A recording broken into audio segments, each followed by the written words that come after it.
Students, today we are going to do in lecture number 10 some points of synopsis and then doubts of practice paper 3.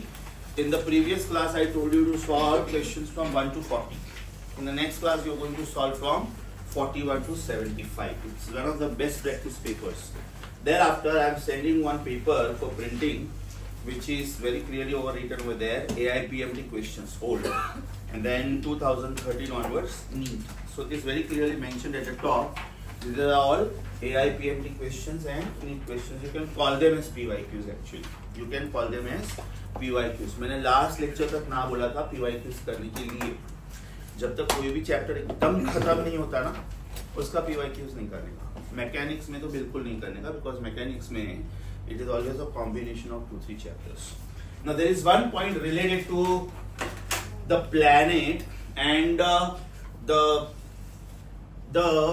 length of the pendulum should be comparable to the radius of the planet. Length of the pendulum should be comparable to the radius of the planet in the sense, if this is, just check karo pura board aa raha hai. Okay, if this is the earth, and if the radius of the earth is capital R, if the radius of the earth is capital R, then the length of the pendulum is comparable to the radius of the earth.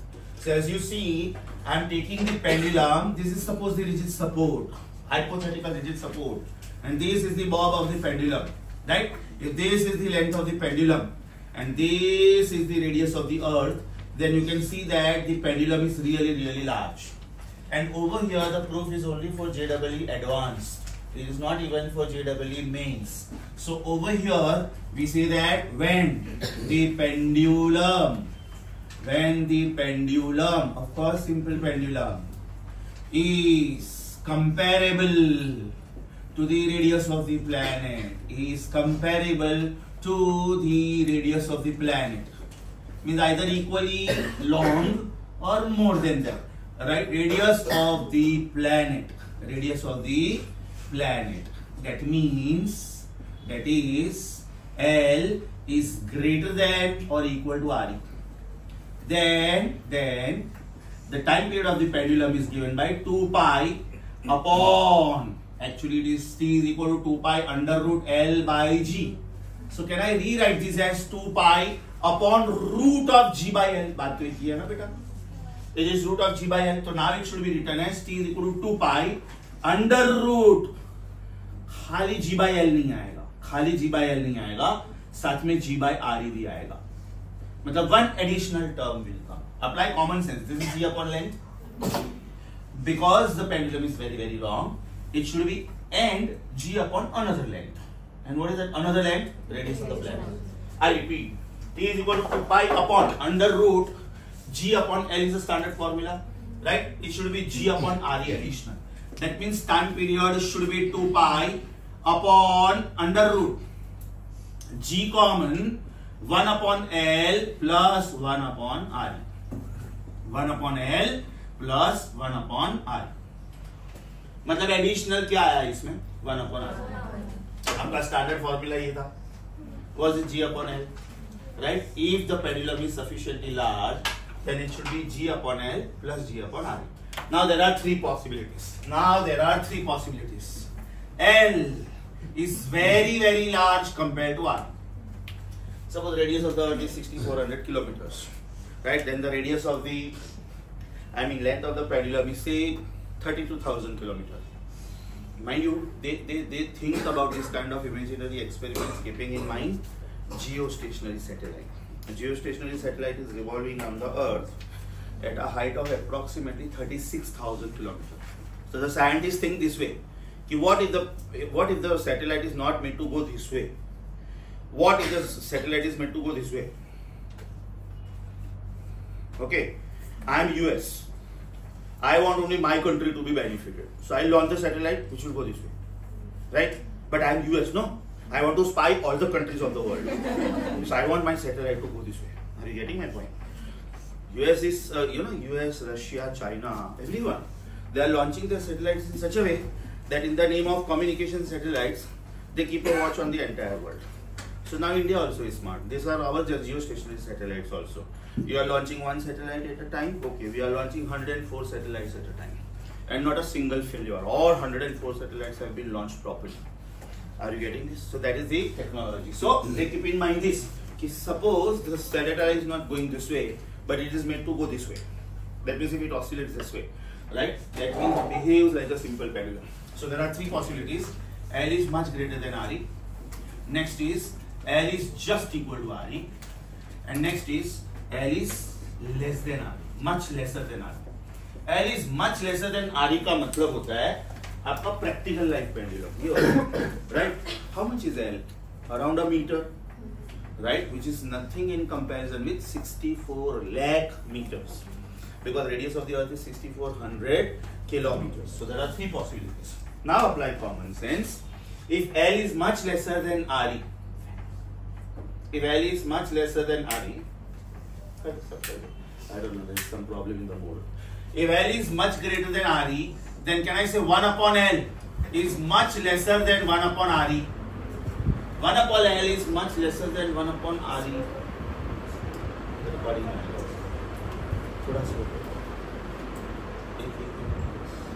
Okay. So 1 upon L is much lesser than 1 upon Re. And if 1 upon L is much lesser than 1 upon Re, that means you can ignore 1 upon L. I repeat, L is much greater than Re. But our comparison is between 1 upon L and 1 upon Re. Right? It is something like 100 is much greater than 2. Do you agree with me? So 1 upon 100 is much lesser than 1 upon 2. Apply common sense. Left hand side is 0.01 and right hand side is 0.5. Yes sir? So out of 1 upon L and 1 upon Re, whom can you ignore? Can we say 1 upon L? 1 upon L can be ignored. That means your formula is going to be time is equal to 2 pi under root, सोचो बेटा, Re upon G. और Re upon G हम लोग 50 बार कर चुके हैं. How fast Earth ball should rotate so that any body on the equator feels weightless. A tunnel is dug along the diameter of the Earth, and if a stone is dropped in that particular tunnel, then it will perform oscillation, and the time period is going to be 5078 seconds. 1.41 hour, root 2 hour, 84.6 minutes. याद है? मतलब ये हम लोग 50 बार कर चुके हैं. So what will be this time period after I calculate? Of course, keeping in mind the planet as Earth. If you take some other planet, तो फिर उसका R और G दोनों अलग होगा. And these questions they ask only for Earth. So what will be the time period for this kind of pendulum? It will be 5080 seconds approximately. It will be 84.6 minutes approximately. It will be 1.41 hour approximately. It will be root 2 hour approximately. याद आया बेटा? ये बहुत बार कर चुके हैं, बहुत बार. Moral of the story is the pendulum is very very large. How large? Compared to the size of the planet. Comparable to the size of the planet. Then the time period of that pendulum is 84.6 minutes. Point number 2. L is equal to Re. L is equal to Re. मतलब this should be written as 1 upon L plus 1 upon L. या तो 1 upon Re plus 1 upon Re. तो वैसे भी मुझे पता है L is Re, which is 6400 kilometers. So now apply common sense. What will be the formula? What will be the formula? Can I say now the formula will be T is equal to 2 pi upon root of G times 1 upon Re plus 1 upon Re. Yes or no? 1 upon L plus 1 upon L लिखो, या तो 1 upon Re plus 1 upon Re लिखो. So is it 2 pi under root G times 2 upon Re? So can I say T is equal to 2 pi under root Re upon G upon root 2. बराबर? और numerator में already calculate कर चुका हूं. Numerator में already calculate कर चुका हूं केस 1 में. How much is that? root 2 hour. How much is that? root 2 hour. Can I say now my answer is 1 hour? Can I say now my answer is 1 hour? My this answer was root 2 hour. Correct? So my this answer should be root 2 upon root 2. So can I say time period of this pendulum is 1 hour approximately. The exact answer is 59.8 minutes. In place of 60 minutes, it is 59.8 minutes. क्योंकि आप लोगों ने approximation लिखा हुआ है. Yes sir. Apply common sense. Last answer क्या आएगा? अपना स्टैंडर्ड आंसर आएगा ये वाला, उसका रीजन है। अब आप क्या बोल रहे हो, L is much lesser than RE, इसका मतलब ये हुआ कि 1/L is much greater than 1/RE, and 1/L is much greater than 1/RE means 1/L is very very large and 1/RE is very very small. Perfect, सब बच्चों के लिए ये मुझे पूरी पहले यहाँ पे ये मास्टर पहले समाप्त कर, so that gives me 1/RE is gone, and if 1/RE is gone, do I get my standard formula? What is my standard formula? T is 2 pi root of L by G. तो बेटा सिर्फ एक line याद रखना, if the simple pendulum is very large, how large? Comparable to the radius of the planet, then the formula is in place of this what is the only additional term? G/R. ये G/L तो था ही, it should be plus G/R. समझा अच्छे से? Super sure. आपके iPad notes का page number 11 जो pending था, first I'll be doing 3 points, right? 3 major points I'll be doing today because it is the beginning of the week. Fresh mind, fresh points, right? Because once these points are done, you will be able to crack almost everything from your books. Almost, I would say 90% of the things. You must start with Marvel book today. कल चलो ठीक है, major exam था, शायद आप लोगों ने थोड़ा रिलैक्स किया होगा, no problem at all. But today onwards, Marvel should be started. By Friday, you should finish it. Because Saturday your focus will be on other 2 subjects. Complete, है ना? और ये पागलपन बिल्कुल मत करना कि नॉन फिजिक्स वीक है तो फिजिक्स नहीं पढ़नी का, वो पागलपन कभी भी नहीं करना। Every day 2 to 2.5 hours of physics is compulsory for you if you really want to crack NEET very nicely. Out of sight is out of mind, trust me. Okay? So रोज करो और कौन सा वाला पार्ट करो, अपना Marvel उड़ा ये 5 दिन में मेक श्योर, भले तुम लोग 3 दिन में करते हो गुड, लेकिन 5 दिन मैक्सिमम, बस उससे ज़्यादा नहीं होना चाहिए। रोज 50-50, 60-60 MCQs करो, आराम से हो जाएगा। Very beautifully given. The flow of the book is very nice. Differential equation. Thereafter X, V and A related questions. Thereafter analytical treatment of 2 SHMs. Thereafter kinetic energy, potential energy, total energy. Thereafter simple pendulum. Thereafter spring pendulum. The last one is phase. Phase को हाथ मत लगाना जब तक मैं बोलूँ नहीं, because that is actually speaking little out of the box exercise. And I'm going to give you an exclusive practice paper, hardly 8 or 9 MCQs, but they are the best MCQs on phase, and almost every question will have something different. Okay, 3, 2, 1, your iPad notes, page number 11, dot. iPad notes, page number 11, dot.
Rupesh आत्मा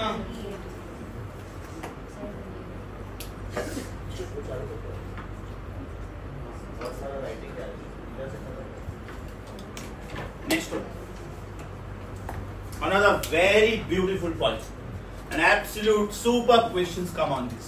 एकदम ध्यान से सुनो बेटा, books एकदम side में, total focus on the board. I will quote one very popular question. Very popular question. The question comes like this. It is one of the board questions also. It has come 3 to 4 times. It is a CET question which has come almost 5 times. 2004 the engineering CET was introduced. 1999 the medical CET was introduced. Right?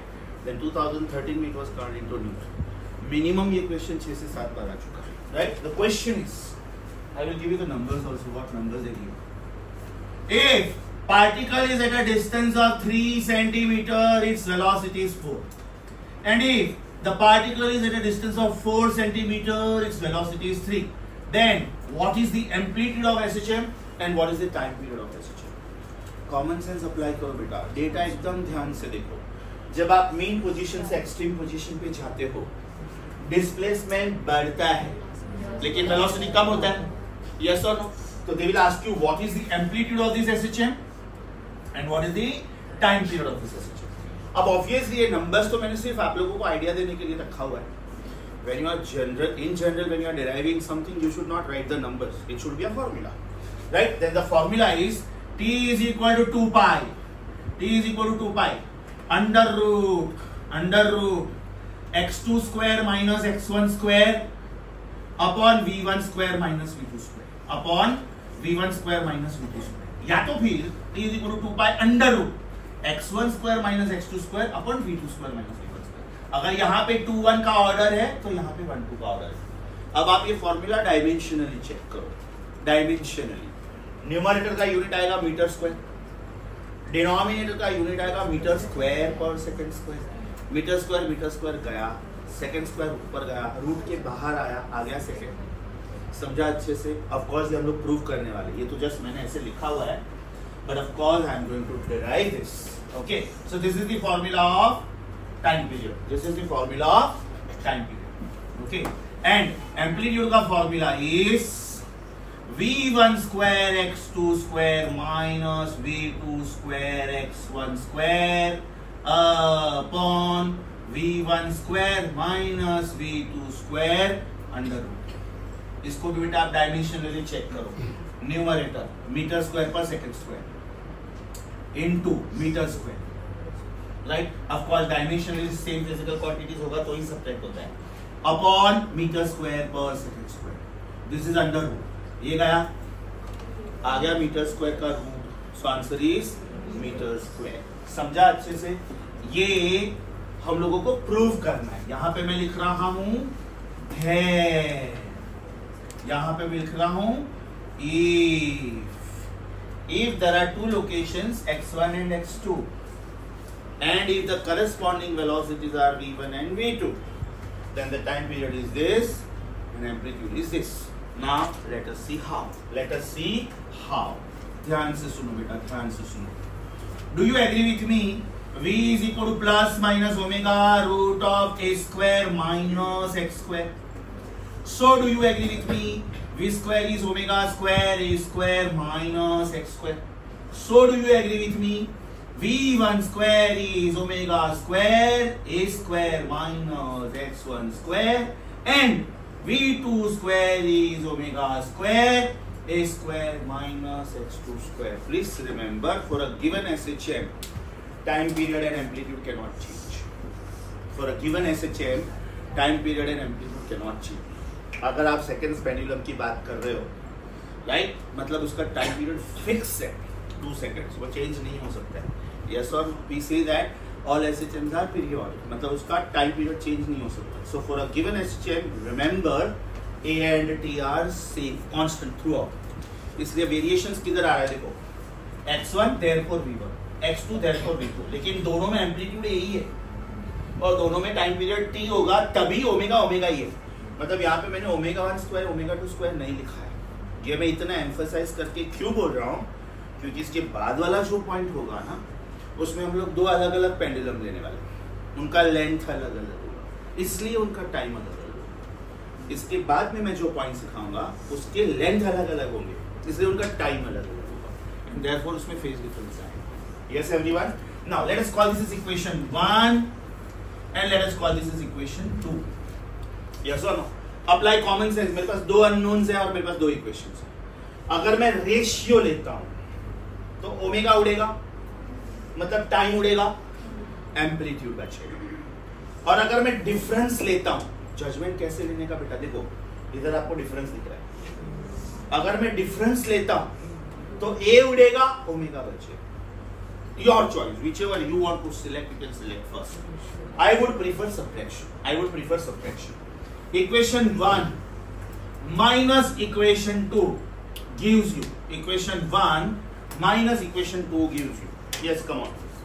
V1 square minus V2 square is omega square.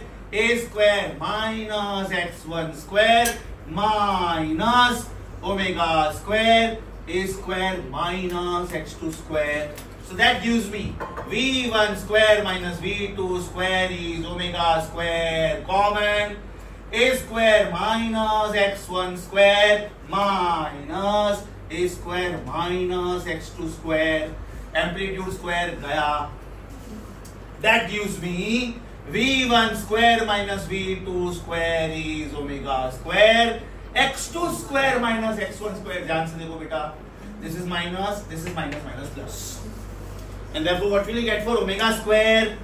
Omega square is V1 square minus V2 square upon x2 square minus x1 square. एक step save करता हूं, square root which is equal to 2 pi by t, और आपको time ढूंढना है, so t will come here and this entire block will go there. So what will you get? You get the first hero of the story, and what is that? T is equal to 2 pi under root x2 square minus x1 square upon v1 square minus v2 square. समझा अच्छे से, एकदम अच्छे से। ये हो गया अगर आपने डिफरेंस लिया तो। Right? Please let me know before I proceed. Repetition required.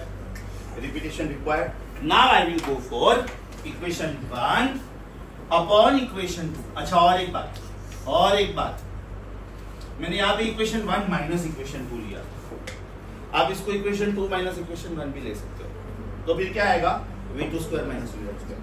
अगर इधर v2 square minus v1 square आएगा, इधर x1 square minus x2 square आएगा, उल्टा याद रखना। Yes or no? Because they give you very close and deadly options. You know what options they give you? एक option तो ये खुद हो गया, दूसरा ऑप्शन सेम बट ये उल्टा करके रखते हैं, तीसरा ऑप्शन ये खुद और ऑर्डर सेम रखते हैं 2 1 2 1, और चौथा ऑप्शन ये खुद उल्टा भी करते हैं और ऑर्डर भी सेम रखते हैं, v1 square minus v2 square upon x1 square minus x2 square. तो सबसे पहले तो ऑर्डर सेम है, वो डिस्कार्ड हो गया, जिसका ऑर्डर सेम है ना वो डिस्कार्ड हो गया। 2 1 2 1 अगर हुआ ना बेटा, तो आपका ये आंसर इमेजिनरी आएगा। उसका रीजन सुन, ये नंबर्स लेता हूँ मैं, चलो ये नंबर्स लेता हूँ, तो अगर ये ऑर्डर सेम होता तो मैं क्या लिखता? 4 square minus 3 square upon 3 square minus 4 square, negative हो जाएगा, and that is not possible, इसलिए ऑर्डर गलत है। यस और नो? तो सबसे पहले कौन सा दो साइड में करने का? जिनका ऑर्डर सेम है। 2 1 2 1 है मतलब वो रॉन्ग। अभी जजमेंट कैसे लेने का? न्यूमरेटर मीटर स्क्वायर होना चाहिए और डिनोमिनेटर मीटर स्क्वायर पर सेकंड स्क्वायर होना चाहिए, तो ही वो डायमेंशनली करेक्ट होगा। लॉजिक समझा? ये पॉइंट सिखाने के बाद है मैं आपको डिक्टो 3 पॉइंट्स बोलूंगा, डिक्टो की जो आपके प्रैक्टिस पेपर 3 में ही है। On the spot we will correct it. Let us go for equation 1 upon equation 2। What will you get? v1 square upon v2 square. v1 square upon v2 square is omega square गया, a square minus x1 square and a square minus x2 square. Cross multiply. v1 square a square minus v1 square x2 square is equal to v2 square a square minus v2 square x1 square. आपके पास amplitude वाले दो terms है, एक इधर है और एक इधर है। यस और एक इधर है, उसको साथ में करो तो what will you get? Amplitude square v1 square minus v2 square is equal to, ये इधर आया मतलब ये उधर जाएगा, यस और फिर उधर जाएगा तो प्लस होगा, so is it v1 square x2 square minus v2 square x1 square. आपको एम्पलीट्यूड ढूंढना है, सो कैन आई से amplitude square is v1 square x2 square minus v2 square x1 square, v2 square x1 square upon v1 square minus v2 square. Yes or no? Can I save a step? Therefore,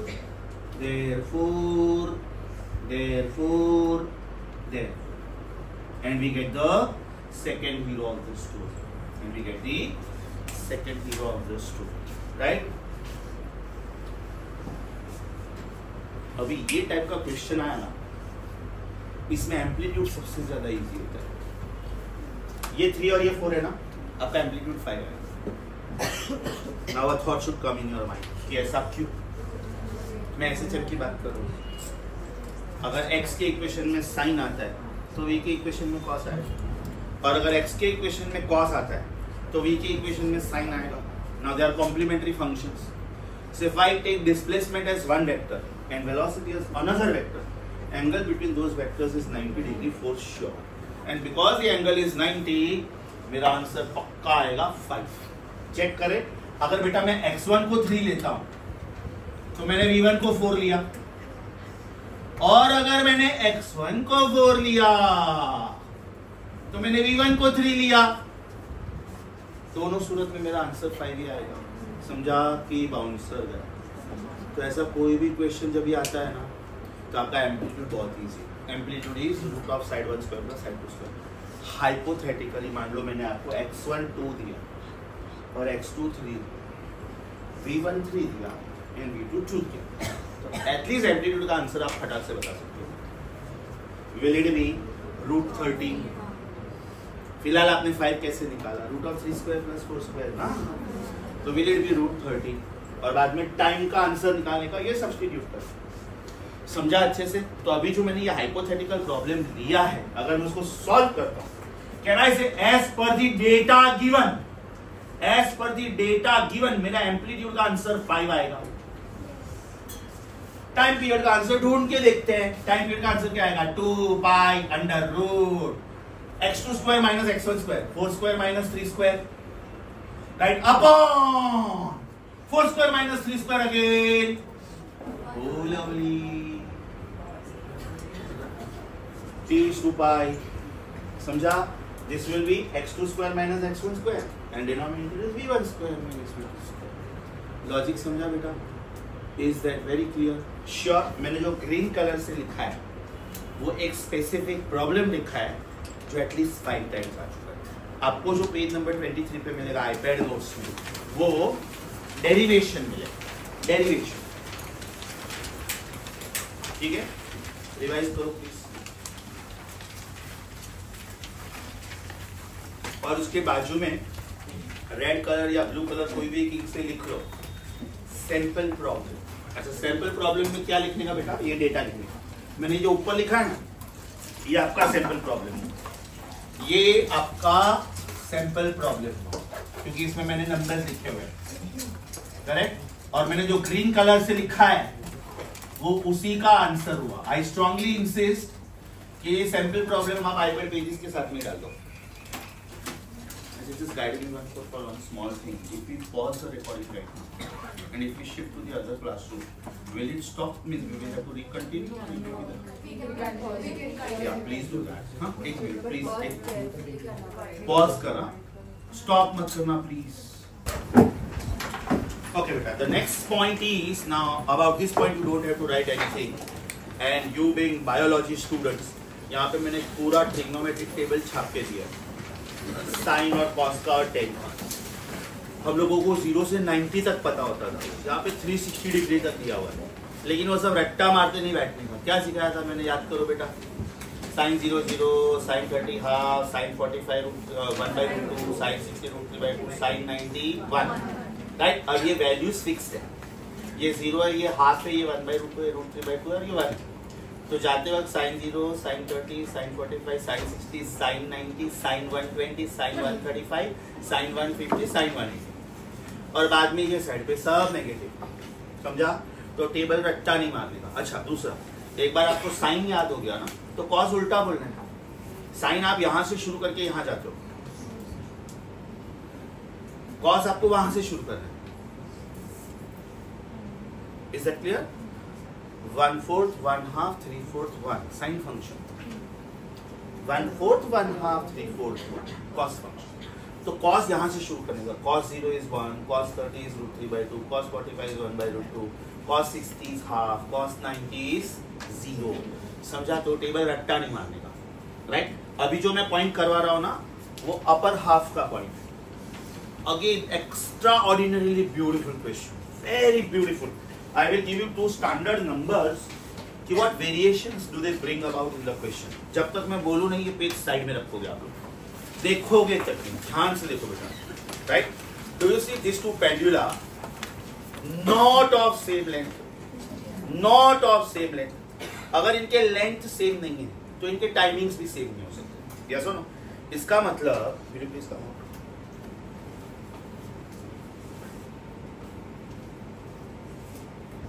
Hold this. Okay.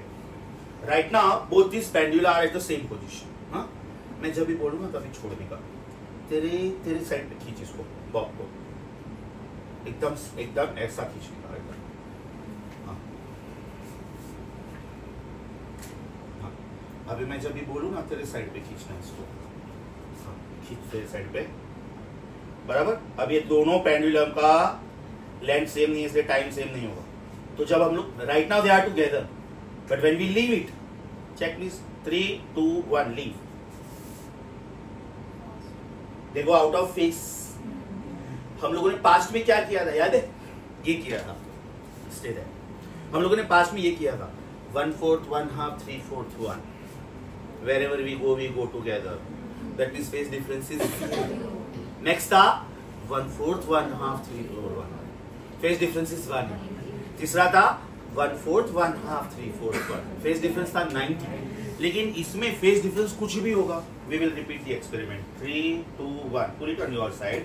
Okay, 3, 2, 1. Leave it. You don't have to do anything here. You just have to leave it. Why are you doing this? Wait. Put it on your side. 3, 2, 1. Check, they are going out of phase. दोनों साथ में भी नहीं जा रहे, दोनों का phase difference 180 भी नहीं है, दोनों का फेज डिफरेंस 90 भी नहीं है. That means the phase difference is something. Now why it is something? Why it is something?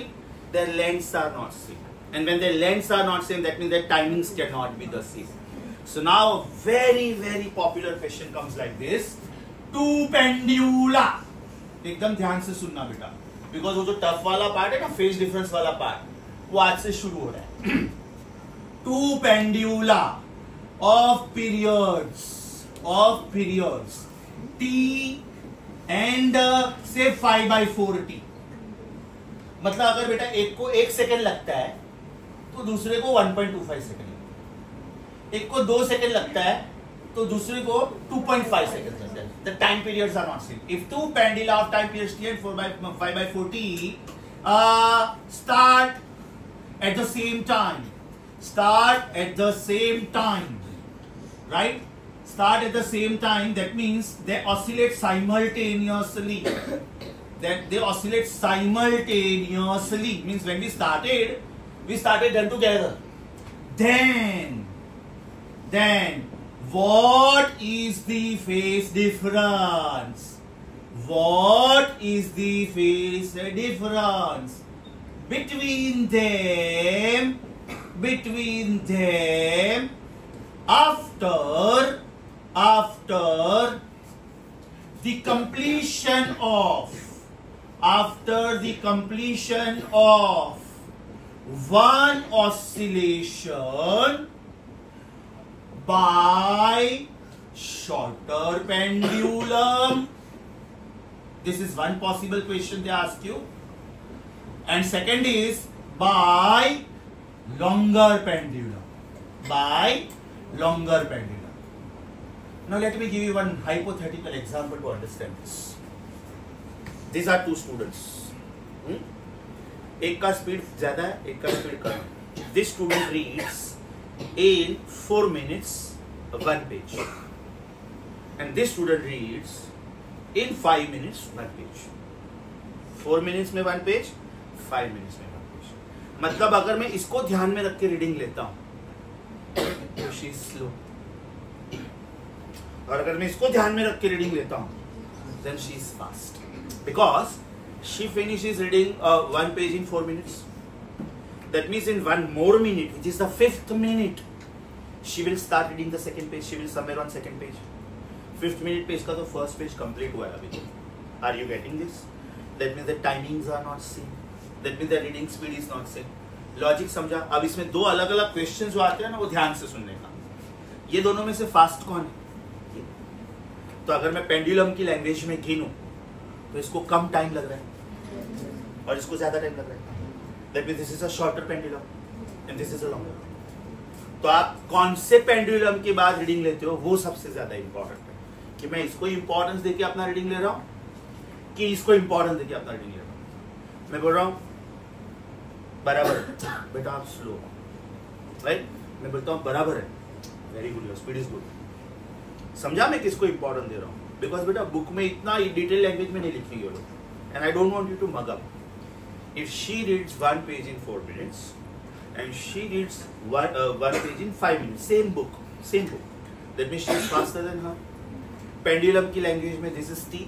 Suppose this is 5/4, right? That means this pendulum is a shorter pendulum. Length कम है, इसलिए time कम लग रहा है, इसलिए ये पेंडुलम फास्ट है. Length ज्यादा है, इसलिए टाइम ज्यादा लग रहा है, इसलिए ये पेंडुलम स्लो है. तो आप कौन से पेंडुलम के ऑसिलेशन की कंप्लीशन के बाद अपना रीडिंग लेते हो, accordingly your answer will change. Yes और नो? क्वेश्चन देखो बेटा किसके बारे में, what is the phase difference, what is the phase difference. शुरू करो. इसका और एक सिंपल एग्जांपल देता हूं, मस्त एग्जांपल. ध्यान से सुनो बेटा, ध्यान से सुनो.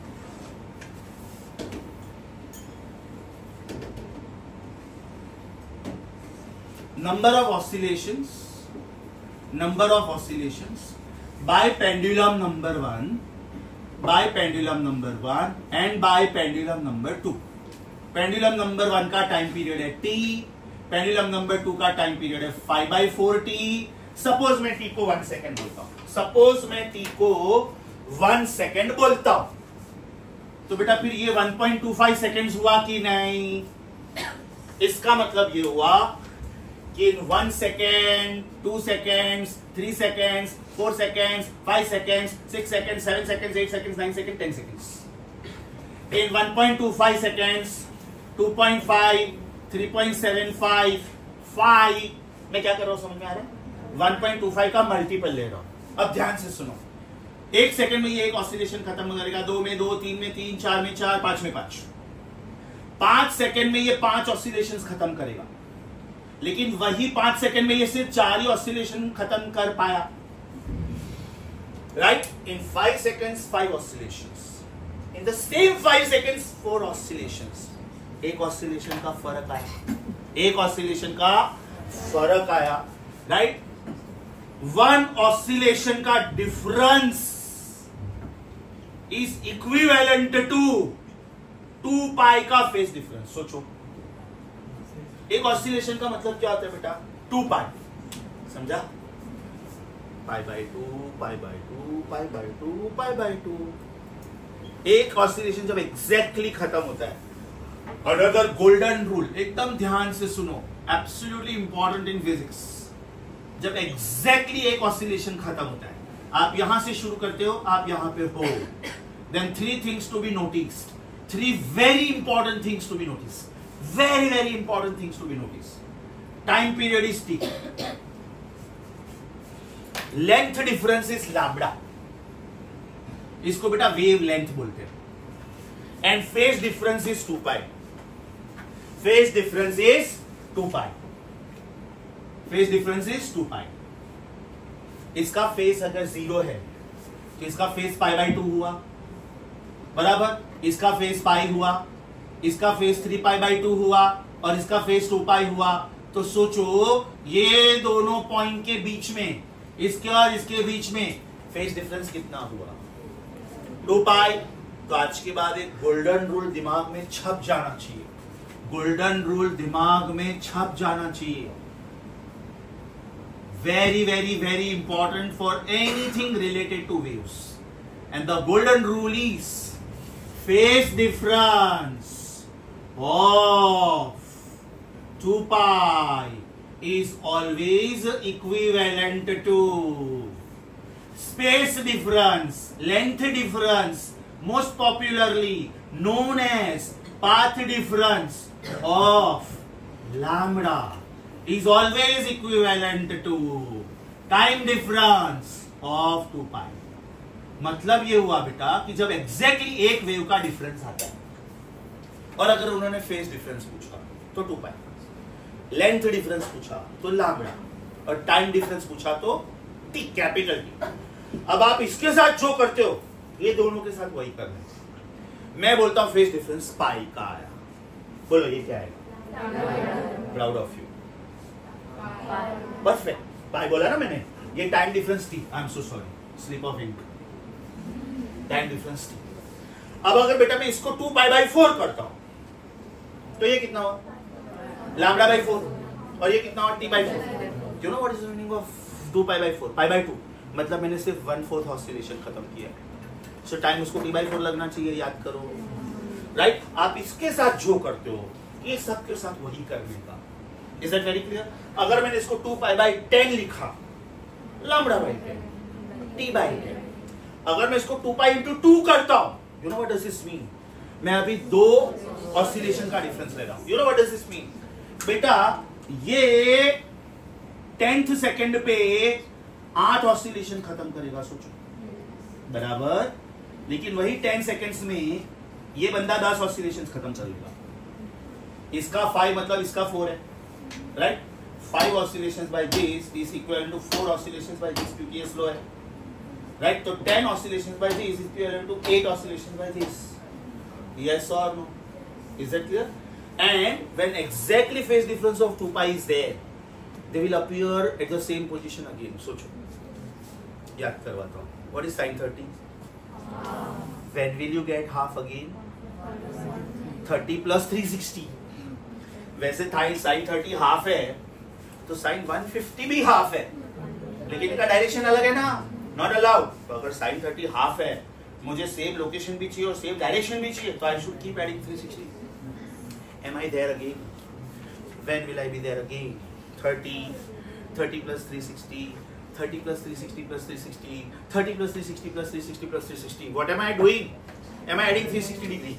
With am I adding 2 pi, 2 pi, 2 pi, 2 pi, 2 pi? So what does this mean?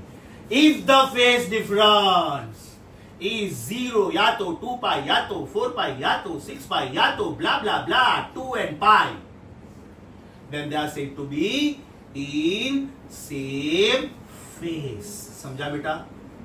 इसको बोलते they are in same phase, या तो in phase, same नहीं बोलोगे तो भी चलेगा। Apply common sense, when will they be in out of phase? Delta phi is, इसको बीच में जो छूट गया ना, pi. What is sin 30? What is sin 210? Minus half. तो 30 से हाफ से माइनस हाफ आने में मैंने कितना ऐड किया? 180। अब इसको मैं फिक्स रखता हूँ। When will I get this again?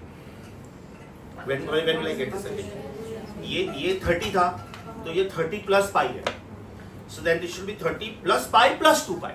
जो पोजीशन रीअकरिंग चाहिए उसमें 2 पाई ऐड करते जाने का। तो मुझे पहले ये 210 पे मिला। When will I get this again? 210 plus 360. Then 210 plus 360 plus 360.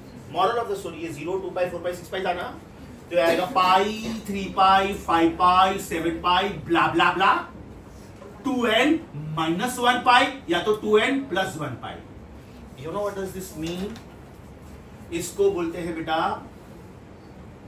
even integral multiple of pi, और इसको बोलते हैं odd integral multiple of pi. कोई भी एक इंटीजर के बारे में सोचो, इंटीजर मीन 0, 1, 2, 3, 4, 5, 6 ब्ला ब्ला ब्ला, इवन माइनस साइड पे अगर मैं 0, 1, 2, 3, 4 बोलता हूं तो मैंने होल नंबर्स बोला। मैं ऐसे बोलता हूं 0, 1, -1, 2, -2, 3, -3, 4, -4, तो ये इंटीजर हुआ। अब उसको 2 से मल्टीप्लाई करो तो वो पक्का इवन इंटीजर होगा। सोचो, अगर मैंने इंटीजर बेटा ये लिया 0, 1, 2, 3, या तो -1, -2, -3, आप थ्रू आउट 2 से मल्टीप्लाई करो, देखो इवन इंटीजर मिलेगा। So that is 2n। अब उसमें 1 ऐड करो तो it will be next odd integer, और उसमें से 1 सब्ट्रैक्ट करो। एक कोई भी नंबर सोचो, से 3 डबल करो 6 हुआ, मतलब इवन इंटीजर हुआ। अब 1 ऐड करो 7 हुआ, 1 सब्ट्रैक्ट करो 5 हुआ, that means they are next and previous odd integers. Trust me students, trust me, जिधर जिधर कोई भी टाइप का वेव आया, sound wave, light wave, stationary wave, progressive wave, electromagnetic wave, any damn thing comes, transverse wave, longitudinal wave, this is going to help you. और ये क्या है मालूम है?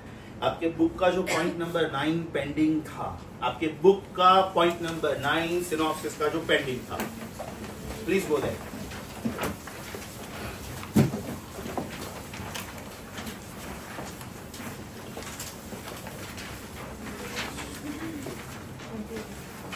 Page number 28 everyone,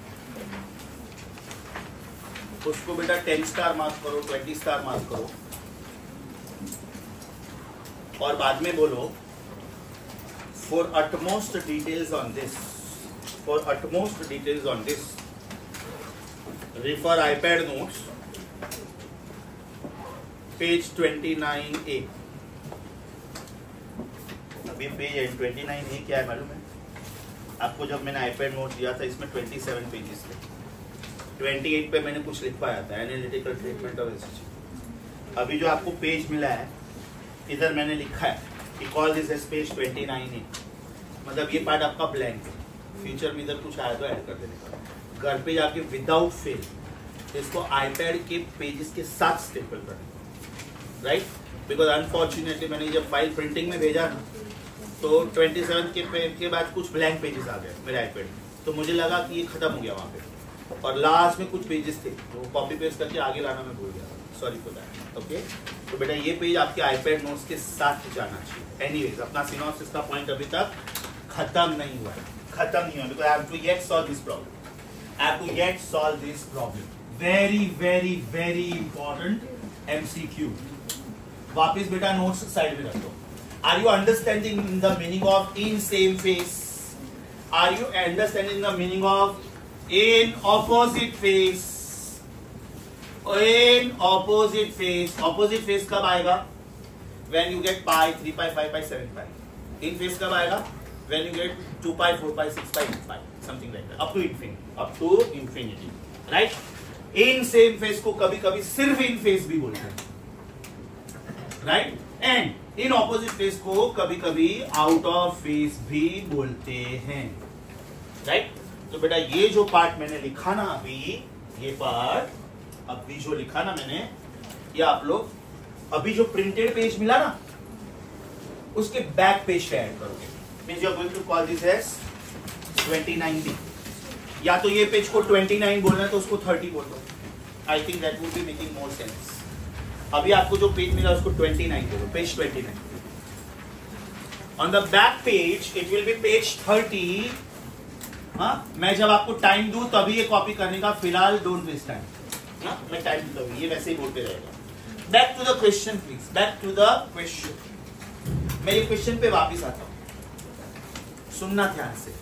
after how many oscillations of shorter pendulum this two pendula are in phase again. मैंने क्या पूछा है? After how many oscillations of shorter pendulum? 5।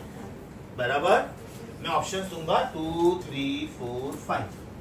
तो अगर शॉर्टर पूछा तो ये, लेकिन लॉन्गर पूछा तो ये, बराबर। अब सोचो मैं ऑप्शन ऐसे लेता हूं।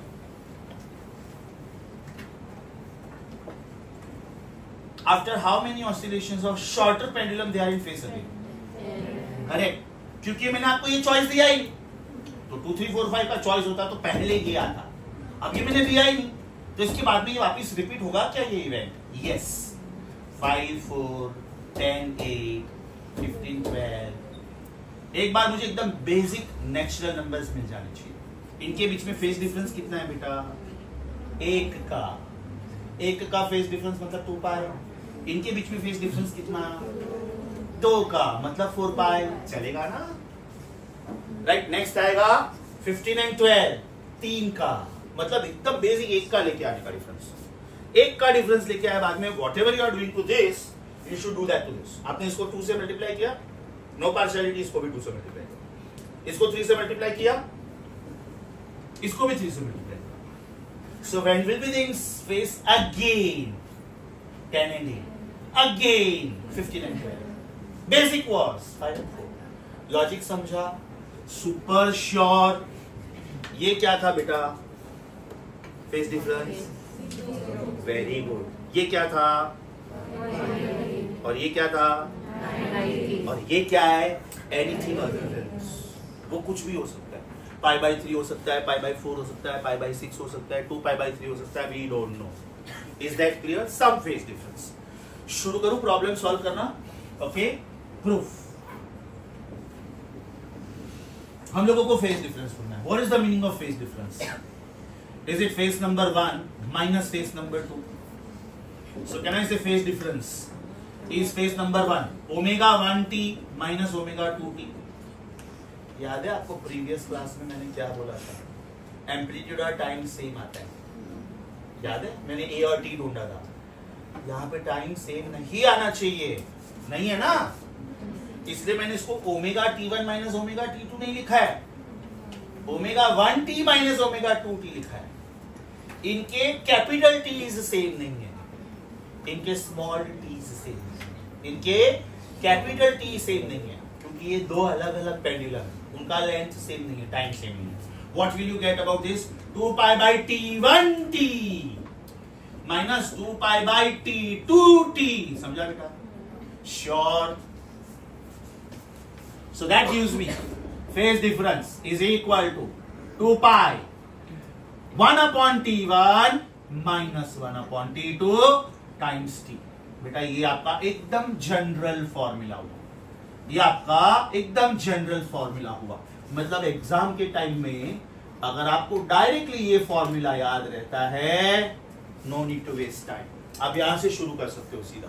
Right now there are two possibilities. Possibility number 1 my first question, possibility number 2 my second question. What is the meaning of first question?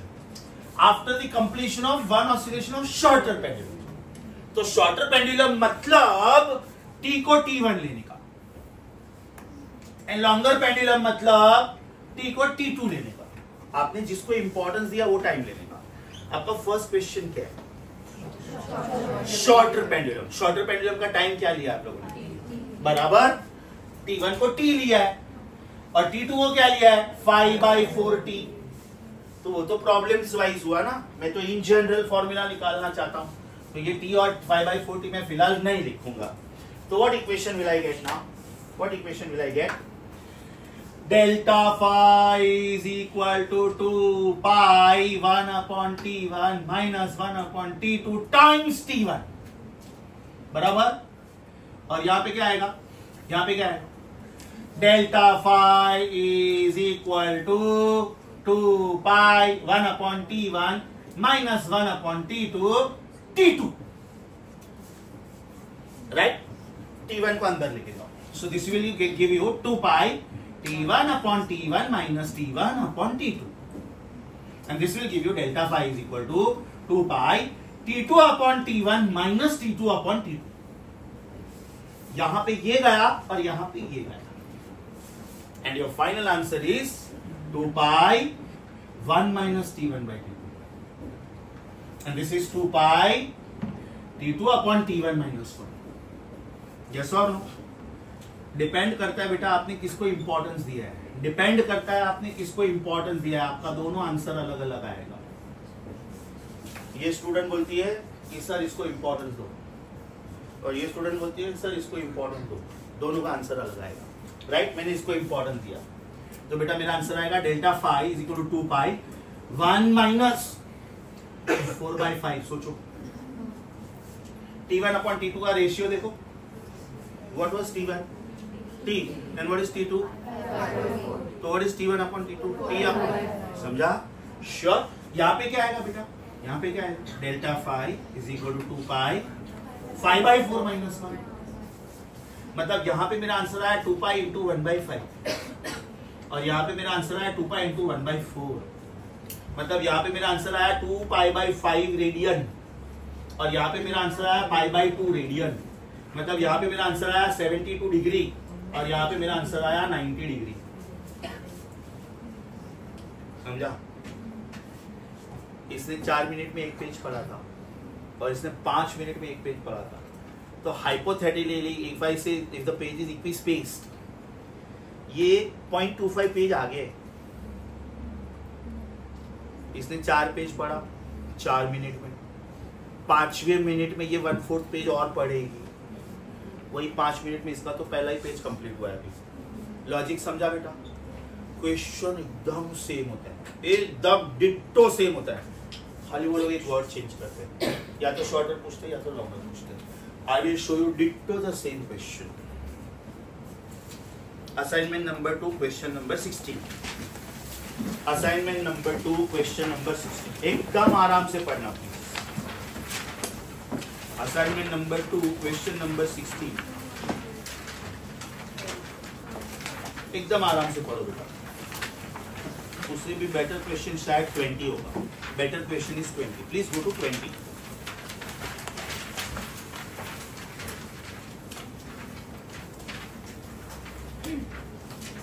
Length के टर्म्स में है, तो मुझे सॉल्व करके देना पड़ेगा। ध्यान से सुनो। Is the first length 121 and the second length 100? No, first is 100. Okay बेटा, okay, ध्यान से सुनो। चलो पहला वाला देखो। First length is 100 and second length is 121. तो बेटा टाइम का रेशियो क्या आएगा? T1 upon T2 is root of L1 upon L2 is 10 upon 11. You know, इसका मतलब ये हुआ कि इसको 10 सेकंड लगता है, इसको 11 सेकंड लगता है। Yes or no? तो 10 सेकंड्स में ये ऑसिलेशन खत्म करेगा और 11 सेकंड्स में ये ऑसिलेशन खत्म करेगा। तो फास्ट कौन हुआ? फर्स्ट पेंडुलम, उसको 10 सेकंड ही लगता है। सेकंड पेंडुलम को और 1 सेकंड लगता है, 11 सेकंड लगता है, राइट? तो over here the rule is very very simple. N1 T1 is N2 T2, N1 T1 is N2 T2। इसका मतलब N1 upon N2 should be T2 upon T1. You know what does this mean?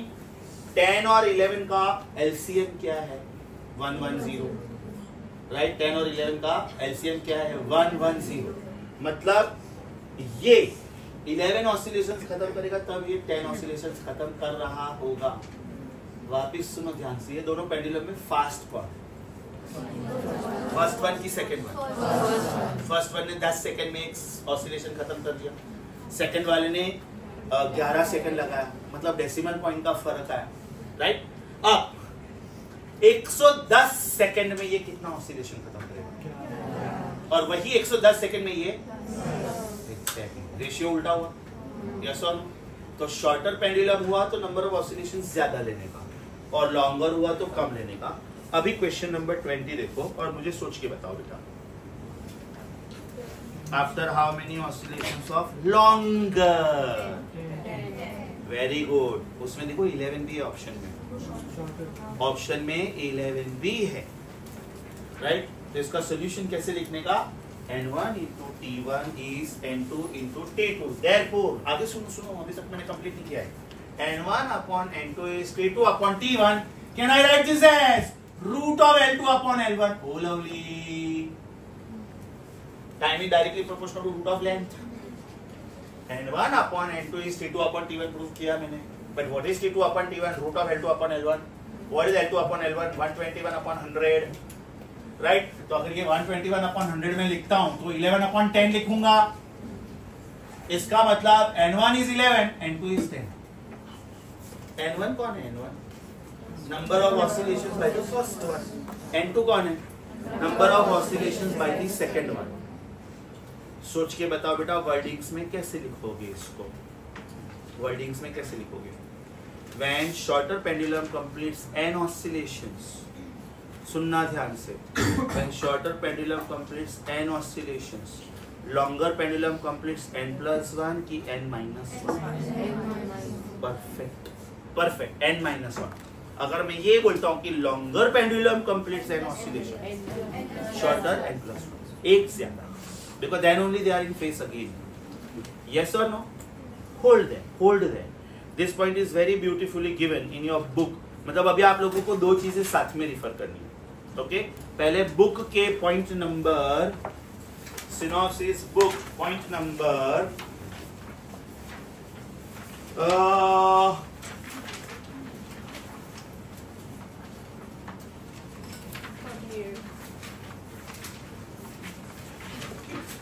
if you can find out N1 T1 is N2 T2 4 शायद 49 point होना चाहिए.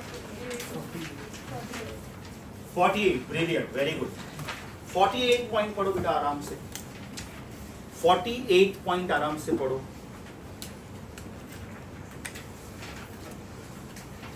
और एकदम bold letters में लिखो, club this point with iPad notes page number 29.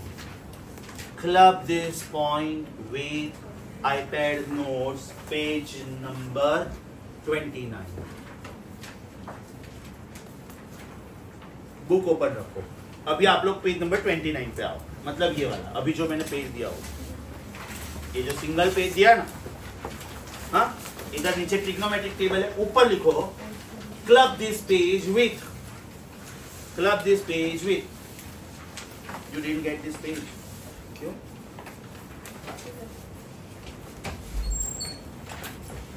ये page देना student को नहीं मिला, जल्दी. हाँ, उसमें आप लिखो club this with synopsis point number 48 page 36. Club this with synopsis point number 48 page 36.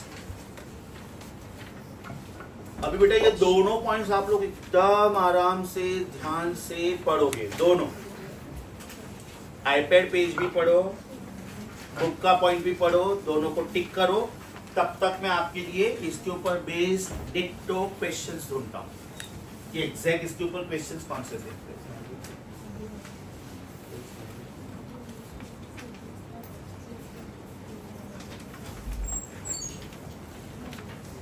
Rupesh, मेरा बुक किधर है?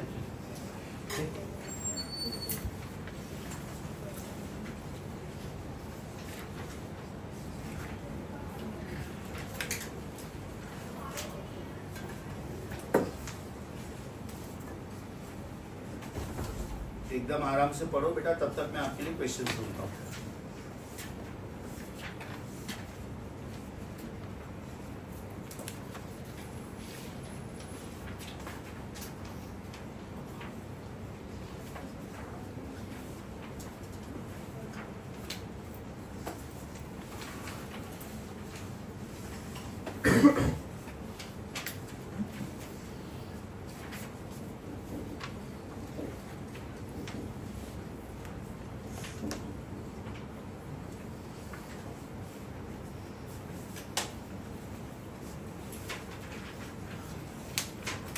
एकदम परफेक्ट हो जाए, एकदम कॉन्फिडेंस आ जाए, बाद में बोल रहा हूँ. Then I will make you crack one question on the spot. Time 10 seconds. लेकिन पहले ये पेज पे एकदम कॉन्फिडेंस होना चाहिए.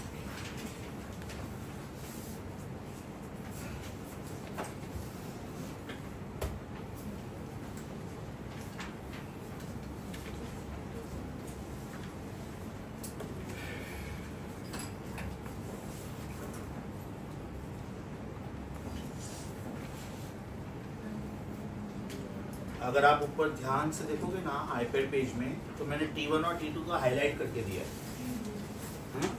मतलब आप T1 कब सब्स्टिट्यूट करोगे और T2 कब सब्स्टिट्यूट करोगे. टेल मी T1 और T2 किसकी जगह पे सब्स्टिट्यूट करना है? स्मॉल टी की जगह पे. तो उसमें लैंग्वेज कैसा होता है? Listen to this. After how many oscillations of shorter pendulum they will be in phase again. तो शॉर्टर मतलब सपोज आपने T1 को शॉर्टर बोला है, तो T1 सब्स्टिट्यूट करने का. After how many oscillations of longer pendulum they are in phase again. तो स्मॉल टी की जगह पे T2 सब्स्टिट्यूट करने का. मतलब आप सब्स्टिट्यूशन किसकी जगह पे कर रहे हो? आप सब्स्टिट्यूशन किसकी जगह पे कर रहे हो? इसकी जगह पे चेक, इसकी जगह पे चेक. बिकॉज बाकी का तो आपका ब्रैकेट फिक्स है ना. लॉजिक समझा? Super duper sure, super duper sure. Assignment 4 question 15. read the question, take 30 seconds, track the question, take 5 seconds.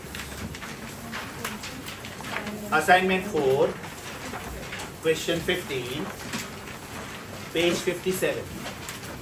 Page 57 आराम से पढ़ोगे। उसके टाइमिंग्स क्या है? T and 5/40, मतलब क्वेश्चन सेम होगा। अब इसमें भी मस्त लॉजिक है। शॉर्टर पेंडुलम होगा तो शॉर्ट आंसर आएगा, लॉन्गर पेंडुलम होगा तो ज्यादा वाला आंसर आएगा, राइट? आपका ये क्वेश्चन इतना चैलेंजिंग इसलिए नहीं है क्योंकि उसमें 72 डिग्री का ऑप्शन ही नहीं है। I suggest, I recommend 45 degree को 72 डिग्री कर दो। अच्छा, मोस्टली ये ऑप्शंस वो लोग पाई में देते हैं, पाई में। तो 90 डिग्री मतलब π/2 लिखते जाओ। 90 डिग्री के बाजू में लिखो π/2, वही ऑप्शन के बाजू में लिखो। 30 डिग्री के बाजू में लिखो π/6, 60 डिग्री के बाजू में लिखो π/3 और 72 डिग्री के बाजू में लिखो 2π/5। तो बेटा 2π/5 कब आएगा? If they say the shorter pendulum has completed one oscillation, और 90 डिग्री क्यों आया? Because longer pendulum या तो bigger pendulum। समझा बेटा? Super sure. वो क्वेश्चन के बिल्कुल बाजू में लिख के रखो आप। For detailed understanding refer iPad notes page 29। ये पेज आज जाके स्टेपल हो जाना चाहिए please. It was officially part of your iPad notes। Unfortunately बीच में 2-3 ब्लैंक पेज आ गया और रह गया प्रिंटिंग में। ये समझा बेटा? अच्छा, अभी प्रीवियस पार्ट में बोर्ड वर्क में जो मैंने ये लिखे थे फॉर्मूले, उसके ऊपर आपके पास 3 MCQs है। फॉर्मूले क्या लिखे थे याद करो? फॉर्मूले क्या लिखे थे? व्हाट वाज टाइम पीरियड का formula? What was time period का फॉर्मूला? टाइम पीरियड का formula was 2π √x2² - x1² upon v1² - v2²। और इसको थोड़ा ऑल्टर करके लिखना है तो क्या लिखने का? x1² - x2², v2² - v1²। Amplitude का फॉर्मूला क्या था?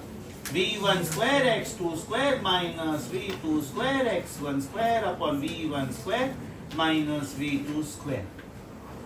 इसके ऊपर आपके प्रैक्टिस पेपर में 3 क्वेश्चंस है। शायद मैंने वो नंबर भी लिखे होंगे, राइट? या तो बुक में लिखे होंगे या तो इधर लिखे होंगे। I will tell you exactly those numbers. I will tell you those numbers exactly. आप लोग iPad नोट्स पे रहो, मैं वो पे ढूंढता हूं और आपको नंबर्स बोलता हूं।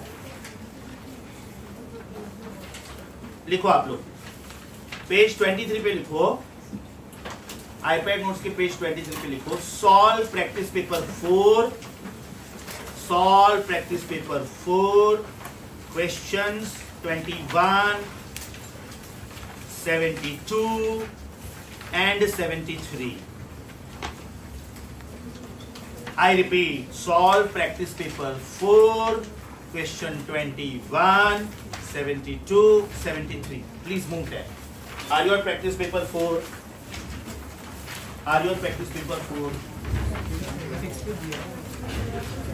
एक मिनट मुझे देखने तो 3 है कि 4? 4 ना? उसका क्वेश्चन 21 देखो, क्वेश्चन 21। चलो बेटा क्रैक करो। उसके बाजू में हिंट क्या लिखोगे? Refer iPad notes page. चलो क्रैक करो, मुझे बताओ क्या आंसर आना चाहिए।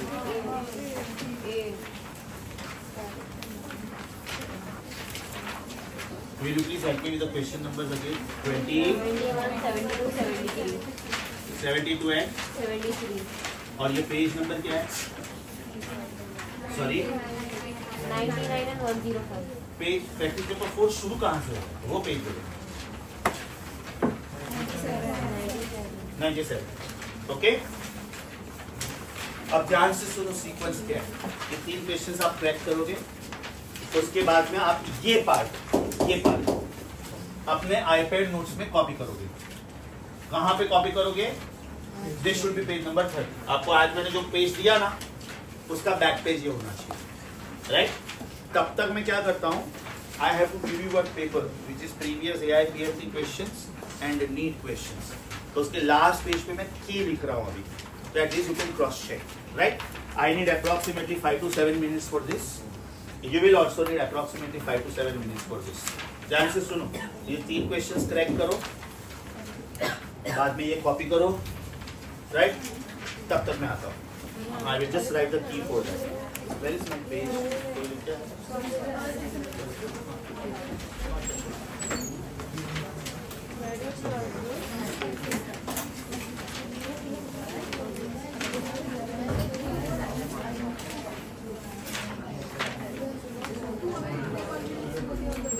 Meanwhile, can you pause the recording once again because फिर वो blank minutes आएगा. ये हो गया बेटा copy. Still going on. That one by one. Please tell me इसका आंसर क्या है? Assignment 4, page 57, question 15. Answer should be 90 degree because ये डिक्टो ये क्वेश्चन हुआ. ये उसका सोल्यूशन, राइट? ये उसका सोल्यूशन है. अगर आपको सोल्यूशन नहीं लिखना है तो सीधा सीधा बोलने का वो क्वेश्चन के बाजू में for the detail understanding of this question refer iPad notes page 20. चलो इसका आंसर बोलो बेटा. Are your practice paper 4 now? 21 का आंसर बोलो. ए नो मिस्टेक, हाँ, बिकॉज मैं तो ये क्वेश्चन देख ही नहीं रहा हूँ. I am going on majority. जो सर स्टूडेंट बोल रहे हैं मतलब वो राइट लिखा है उन्होंने. 72 बॉम्बे सब लोगों को आ रहा है बेटा.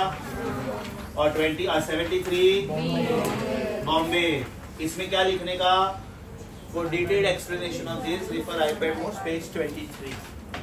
For detailed understanding of this refer iPad notes page 23.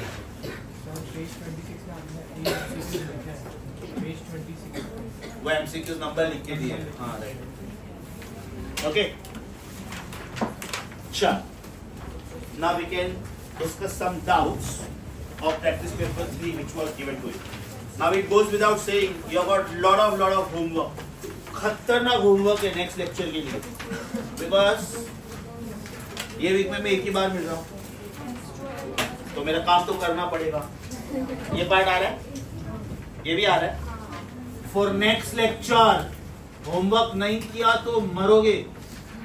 अगर इसको धमकी समझ रहे हो तो बिल्कुल सही समझ रहे हो. This women's are recorded also. Okay, practice paper 3 का question number 41 onwards everything. 41 onwards everything. This is practice paper 3. बराबर.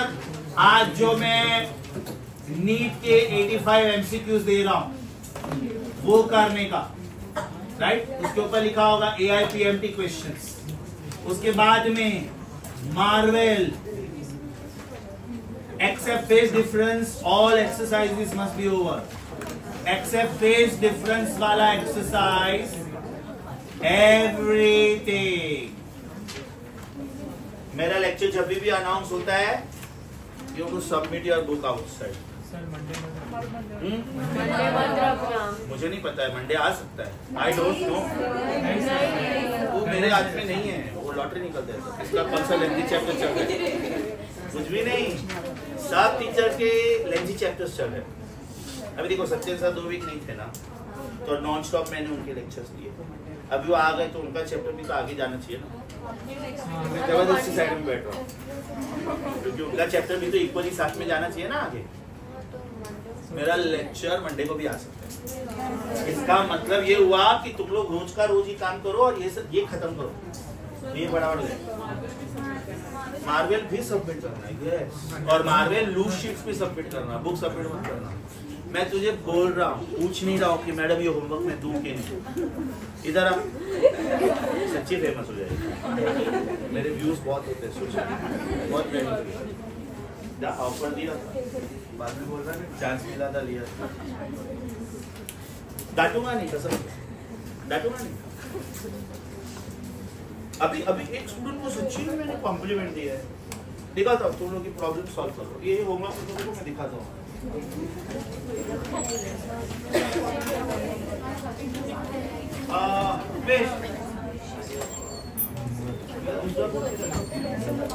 चल नेक्स्ट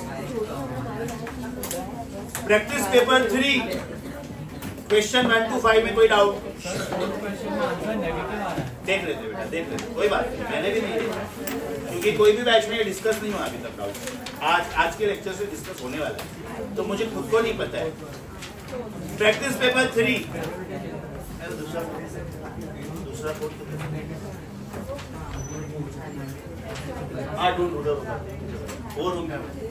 प्रैक्टिस पेपर 1 to 3 में 1 to 5 में आपका फोर्थ का आंसर नेगेटिव नंबर आ रहा है, कोई बात नहीं, negative sign indicates the direction. Answer 4√2 pi आ रहा है, लेकिन I can solve this, okay no problem, okay no problem, concentrate.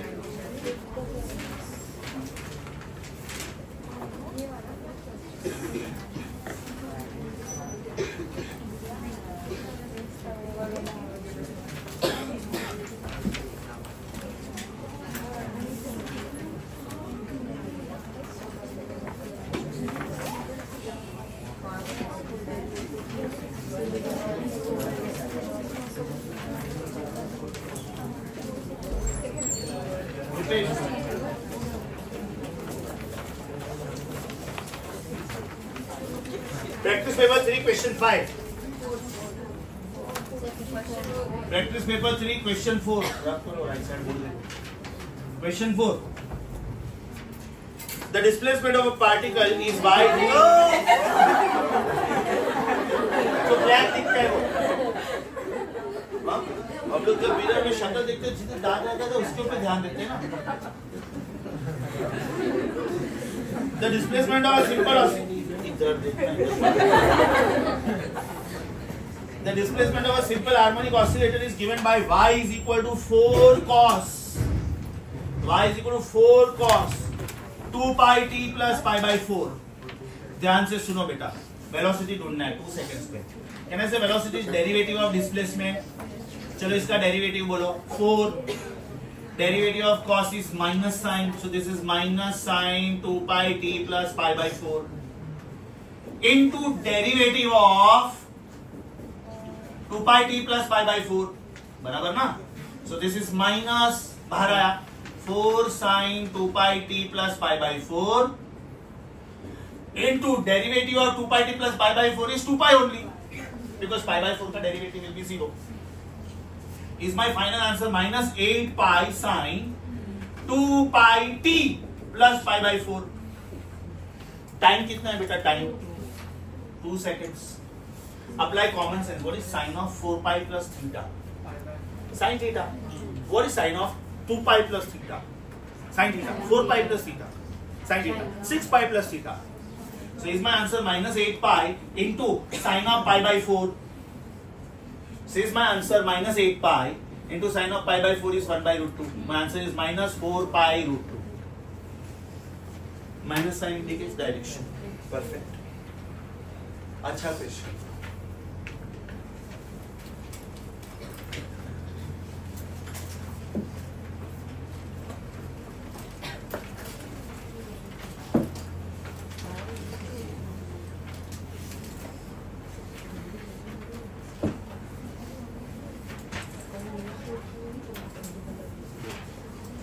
Famous हो गया लगता है।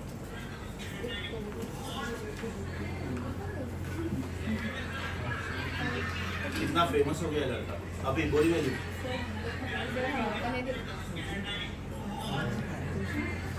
मैं बोला इसके हैंडराइटिंग बहुत गंदे, मतलब डॉक्टर बनने का ये लायक।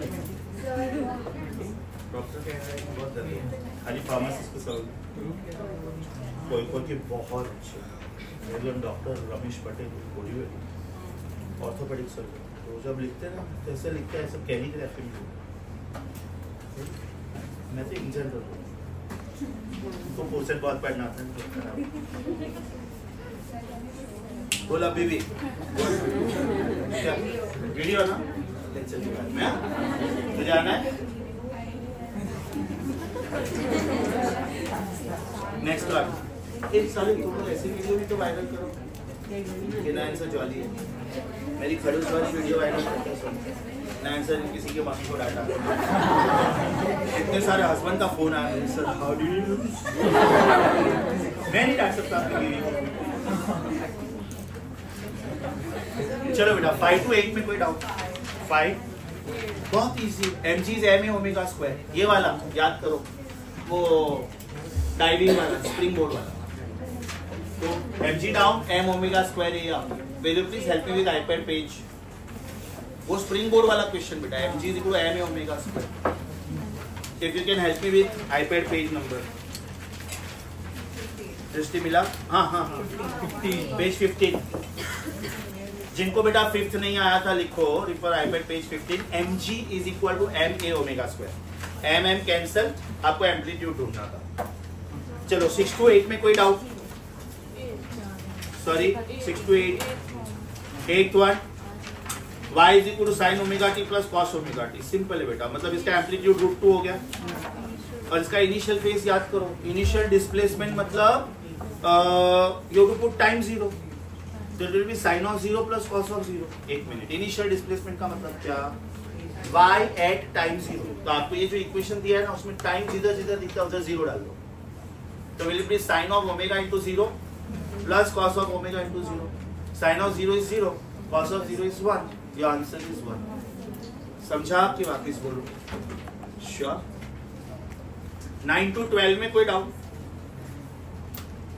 ये पूरा जब आपका असाइनमेंट हो जाएगा ना, मैं इसका प्रिंटेड सॉल्यूशन दे रहा हूँ। ये पूरा जब असाइनमेंट एनीवेज ये 41 टू लास्ट तक करके ही आना है, तो उसके डाउट्स हिसाब से रखे। फिर एनीवेज ये नेक्स्ट टाइम का होमवर्क है। यस और नो? तो फ्राइडे मैं प्रैक्टिस पेपर 3 का सॉल्यूशन दे रहा हूँ आप लोगों को printed, because anyways 41 to 75 solve करके आना है। प्रैक्टिस पेपर 3 में कितने क्वेश्चन से चेक करो please. Must be 75, must be 75। तो फ्राइडे में इसका सॉल्यूशन देता हूं।